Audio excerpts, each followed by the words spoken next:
When Lady Diana Spencer first married into the royal family, Princess Margaret welcomed the new member of the firm, accompanying her to social events, taking her shopping and showing her the ropes of royal life.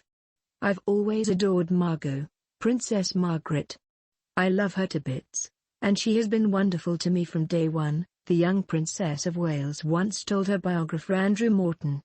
But over the next few years, their relationship began to sour, with tensions bubbling over when Diana's marriage to then Prince Charles broke down. Gareth Russell, author of the new book Do Let's Have Another Drink, The Singular Wit and Double Measures of Queen Elizabeth the Queen Mother, discussed Diana and Margaret's relationship with royal commentator Kinsey Schofield. After the Princess of Wales Panorama interview aired, her relationship with Margaret deteriorated and crossed the point of no return. At the time, it was not known that the interview was secured in a misleading and deceptive manner.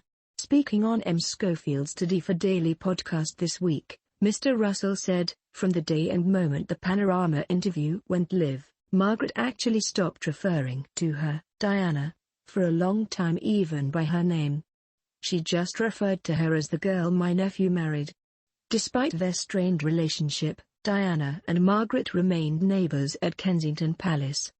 Schofield claimed, "I remember reading that Margaret had this great driveway or entrance space at Kensington Palace, where you could go unseen, where nobody would see you, and so that's the pathway Princess Diana would take her lovers.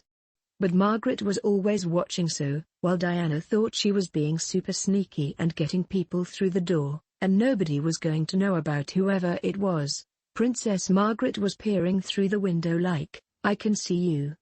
It has previously been said that Diana used Margaret's front door to sneak her then-boyfriend Dr. Hasnat Khan into the palace.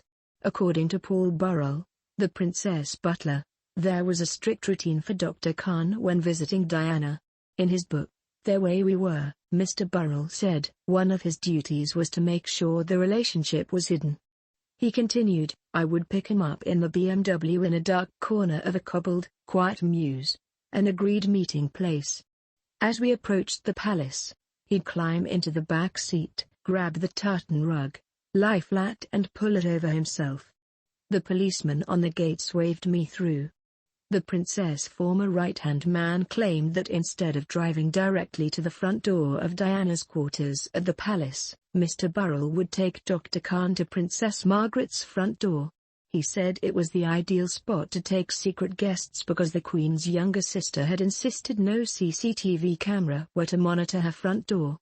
He wrote, "The boss, Diana, wasn't the only princess intent on privacy. But despite Diana's best efforts to keep her love life secret, there was always someone watching."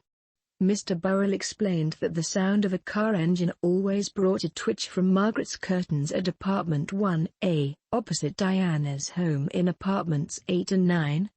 Mr. Burrell claimed Diana would say, "She doesn't miss a trick." He wrote that the Princess of Wales would be waiting at the back door and, after letting Dr. Khan inside, she would wave to the windows of Margaret and shout, "Night, Margot."